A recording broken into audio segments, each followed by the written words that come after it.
Welcome to ई ज्ञान।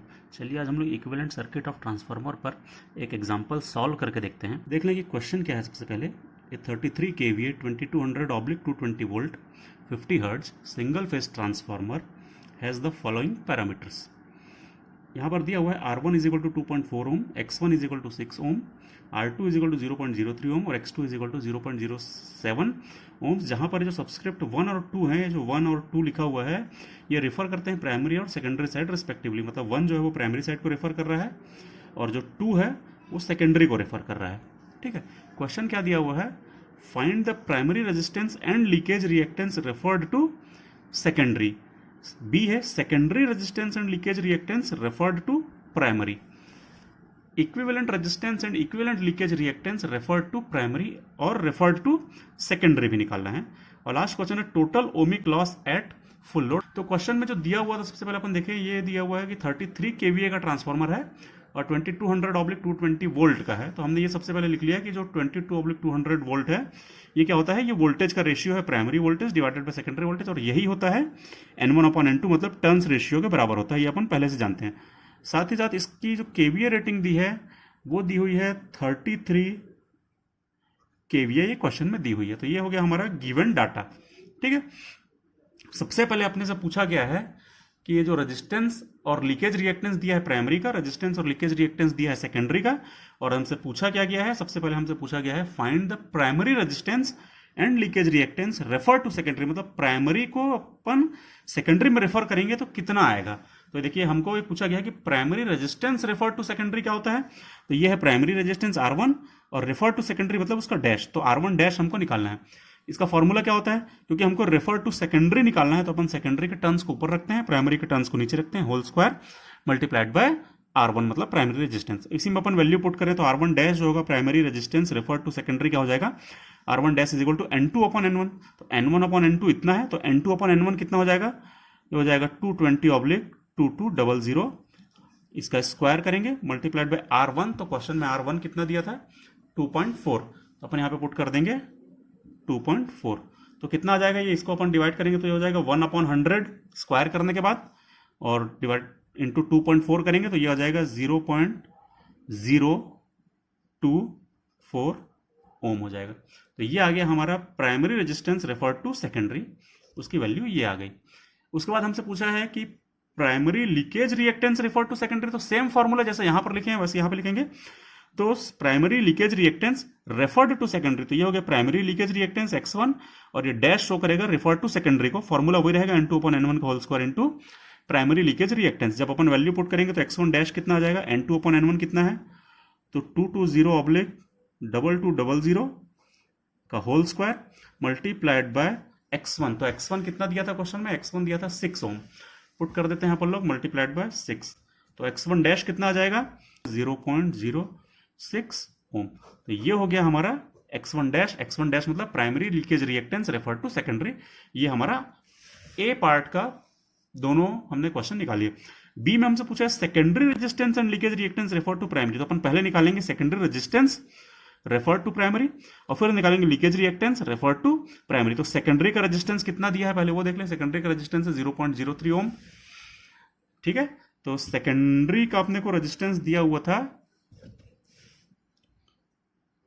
0.03 ओम। ये था हमारा सेकेंडरी का रेजिस्टेंस। हमको इसको रेफर टू प्राइमरी करना है, तो ये सेकेंडरी रेजिस्टेंस डैश शो करेगा रेफर टू प्राइमरी। तो ये हो गया secondary resistance refer to primary. Formula क्या हो जाएगा, क्योंकि हम प्राइमरी में रेफर कर रहे हैं तो फॉर्मूला बनेगा N1/N2 का स्क्वायर मल्टीप्लाइड बाय R2 मतलब सेकेंडरी रेजिस्टेंस। N1/N2 क्वेश्चन में क्या दिया है, तो ये दिया है 2200/220। तो 2200/220 का स्क्वायर मल्टीप्लाइड बाय R2 कितना है, तो ये है 0.03, तो मल्टीप्लाइड बाय 0.03। ये कितना हो जाएगा, इसको अपन डिवाइड करेंगे तो आ जाएगा 10 का स्क्वायर हो जाएगा 100 को इससे मल्टीप्लाई करेंगे तो आ जाएगा 3 ओम। तो ये हो गया हमारा secondary resistance refer to primary.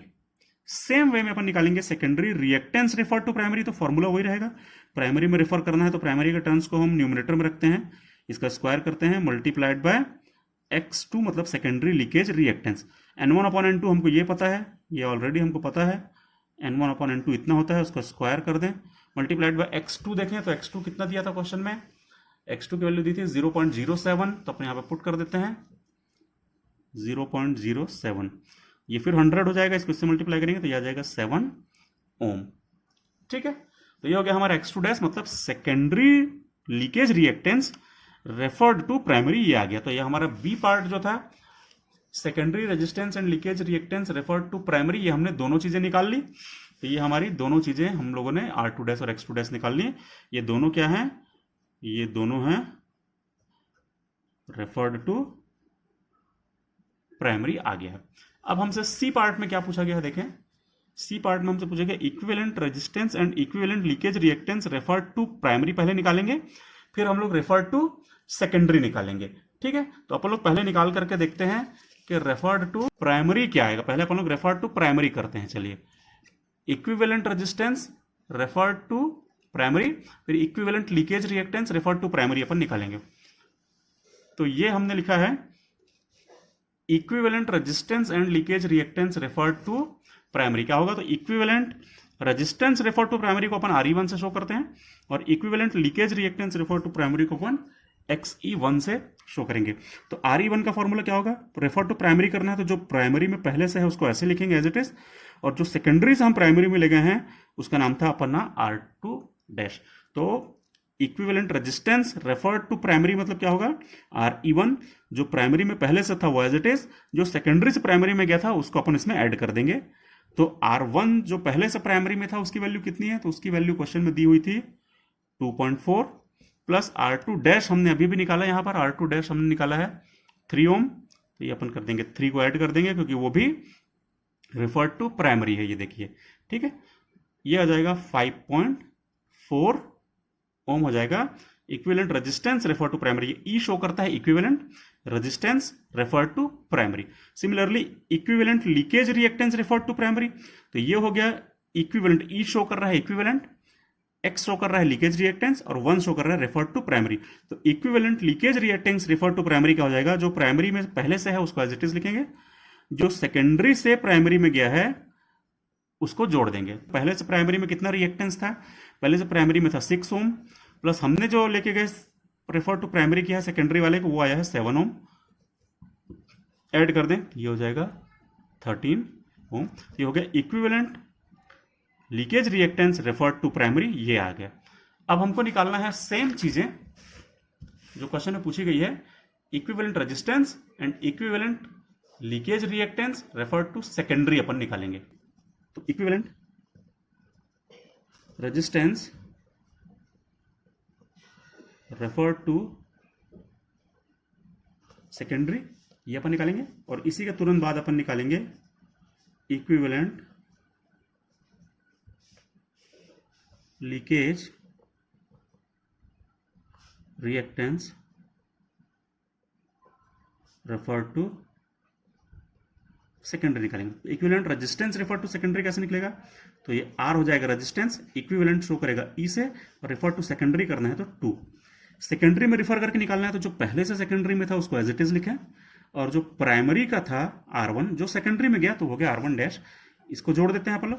तो इनकी वैल्यू क्या क्या थी? R2 की वैल्यू क्या क्या थी देखें, R2 था 0.03, तो अपन लिख देते हैं 0.03, और R1 डैश हमने निकाला था अभी अभी, primary resistance refer to secondary, ये निकाला था हमने 0.024, तो अपन इसको ऐड कर देते हैं प्लस 0.024। तो RE2 कितना आ जाएगा? ये आ जाएगा 0.054 ओम आ जाएगा। ये हो गया equivalent resistance refer to secondary आ जाएगा। ठीक है, हमको निकालना है equivalent leakage reactance refer to secondary, तो अपन निकालेंगे XE2, मतलब क्या है? Equivalent leakage reactance refer to secondary. ठीक है, कैसे निकलेगा? तो equivalent leakage reactance refer to secondary निकलेगा, जो रिएक्टेंस पहले से सेकेंडरी में था वो एज इट इज आ जाएगा, प्लस हम जिस लीकेज रिएक्टेंस को प्राइमरी से सेकेंडरी में ले गए हैं वो हो जाता है X1 डैश। तो ये हो गया द रिएक्टेंस ऑफ सेकेंडरी, और ये हो गया reactance of primary refer to secondary. इन दोनों को ऐड करेंगे तो आ जाएगा equivalent leakage reactance refer to secondary. तो पहले देख लें अपन लोग कि X2 मतलब लीकेज रिएक्टेंस ऑफ सेकेंडरी कितना था, तो क्वेश्चन में दिया हुआ था ये था 0.07, तो अपन इसको पुट कर दें 0.07, प्लस x1 डैश मतलब primary leakage reactance refer to secondary कितना आया था, तो primary leakage reactance refer to secondary हमारा आया था 0.06, तो अपन उसको पुट कर देते हैं 0.06, तो ये हो जाएगा Xe2, ये कितना आ जाएगा 0.13 ओम आ जाएगा। ये हो गया equivalent leakage reactance referred to secondary आ गया। ठीक है, तो ये हमारा जो थर्ड पार्ट था क्वेश्चन का, ये वाला पार्ट भी कंप्लीट हो गया। हमने प्राइमरी और सेकेंडरी दोनों में रेफर करके निकाल लिया। अब पूछा है total ohmic loss at full load. चलिए तो अपन लोग डी पार्ट को निकालते हैं। पार्ट डी है total ohmic loss at full load पूछा है। ओमिक लॉस मतलब क्या होता है? ओमिक लॉस मतलब होता है कॉपर लॉस। कॉपर लॉस को ही ओमिक लॉस बोलते हैं। और ये क्या होता है? ये होता है आई स्क्वायर आर। ठीक है, तो हमको पता है कि टोटल जो लॉसेस हैं वो हो गया आई स्क्वायर आर। तो फुल लोड पर निकालना है। फुल लोड पर निकालना है, इसका मतलब है कि जो आई होना चाहिए ये भी कैसा होना चाहिए? ये फुल लोड करंट होना चाहिए। आई भी जो होगा वो फुल लोड का ही करंट होना चाहिए। तो हम लोग या तो अपन टोटल ओमिक लॉस को रेफर टू प्राइमरी भी निकाल सकते हैं और टोटल ओमिक लॉस को रेफर टू सेकेंडरी भी निकाल सकते हैं। अपन दोनों टाइप से निकाल करके एक बार देख लेते हैं। चलिए ठीक है, कि ये कैसे निकलेगा अपने से। तो पहले अपन रेफर टू प्राइमरी निकाले, तो पहले हमको निकालना पड़ेगा करंट, निकालना पड़ेगा फुल लोड पे। तो अपन करंट निकालने I1 एट फुल लोड। ये हो गया I1 मतलब primary current eight full load. कैसे निकलता है? ये क्या है? ये KVA rating of the transformer है और ये प्राइमरी का रेटेड वोल्टेज है। तो क्वेश्चन में हमको दिया हुआ था, देखें अपन लोग क्वेश्चन को देखें, ये थी हमारी केवीए रेटिंग और ये है हमारा प्राइमरी का रेटेड वोल्टेज। तो 33 केवीए और 2200 जो है वो प्राइमरी का रेटेड वोल्टेज है। अपन यहाँ पे पुट कर दें तो ये था 33 केवीए मतलब 33 into 1000 VA divided by V1 जो है वो है 2200 क्वेश्चन में दिया हुआ है। जब हम इसको डिवाइड करते हैं तो ये आ जाता है 15 एम्पियर आ जाएगा। अब हम निकाल लें ये कॉपर लॉस। तो यदि हम अब कॉपर लॉस या ओमिक लॉस निकालें तो कितना आ जाएगा? ये करंट का स्क्वायर 15 का स्क्वायर मल्टीप्लाइड बाय आर। तो कौन सा आर लें? क्योंकि हम करंट ले रहे हैं प्राइमरी का तो हमको रेजिस्टेंस भी लेना पड़ेगा प्राइमरी का। ठीक है, तो ये फॉर्मूला कैसा हो जाएगा? एक बार मैं फॉर्मूले को लिख लूं।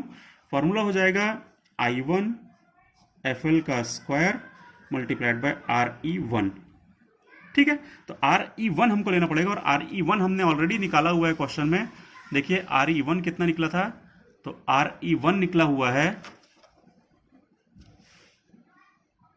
5.4 ओम निकला था। ठीक है, तो यही वैल्यू अपन लोग यहां पे पुट कर देते हैं मल्टीप्लाइड बाय 5.4। तो क्या हो गया फॉर्मूला? ये फॉर्मूला जो था हमारा, तो ये हो जाएगा I1 एट फुल लोड और R कौन सा हो जाएगा? क्योंकि हम रेफर टू प्राइमरी कर रहे हैं इसलिए RE1। ये हो गया IFL square RE1 is equal to इतना। और जब हम इसको कैलकुलेट करेंगे तो जो टोटल ओमिक लॉस होंगे वो टोटल ओमिक लॉस आ रहे हैं 1215 वॉट। ठीक है, यदि सेम चीज को हम लोग रेफर टू सेकेंडरी में कैलकुलेट करना चाहें तो देखते हैं क्या उससे आंसर में कोई अंतर आता है क्या। तो हम लोग को क्या निकालना पड़ेगा?